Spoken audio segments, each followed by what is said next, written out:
అయితే నేను వాళ్ళని ఫోన్ నెంబర్ ఇచ్చి పర్సనల్గా తర్వాత వాళ్ళతో మీరు ఎలా అర్థం చేశారు, 8 వారాలు మీరు ఏం ఆచరించారు అని ప్రతి ఒక్కటి నేను వాళ్ళని ఖాళీ సమయం, నాకు ఖాళీ సమయం ఉంటుంది గురువారం శనివారం తప్ప మిగిలిన వారాలు కొంచెం నేను ఖాళీగా ఉన్నప్పుడు వాళ్ళని ఫోన్ చేయమని చెప్పి అడిగితే వాళ్ళు ఆచరించిన విధి విధానాలు చెప్పడం జరుగుతుంది.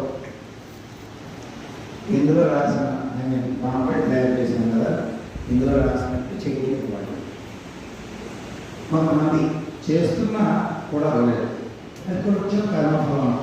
సరే, నెగిటివ్ తీసేద్దాం, మన పాజిటివ్లోనే మంచిలోనే ఉండాలి.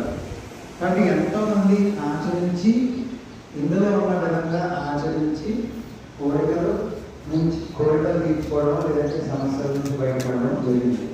అది నేనే పెట్టిందా. కాబట్టి ఈ ఒక్క పాంప్లెట్ మంటలు పెట్టేసి పాడు చేసుకోవడం వల్ల ఈ ఒక్క పాంప్లెట్ ప్రతి ఒక్కరు కూడా ప్రతి పదం కూడా చెప్పాలి.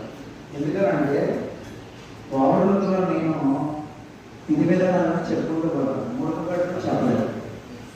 ఒకటి ఈయన అడిగారనుకోండి వారంటీగా ఈయన ఒకలా చెప్పచ్చు, ఈయన అడిగారనుకోండి ఈయన ఒకలా చెప్పచ్చు, ఈయన ఒకలా చెప్పచ్చు.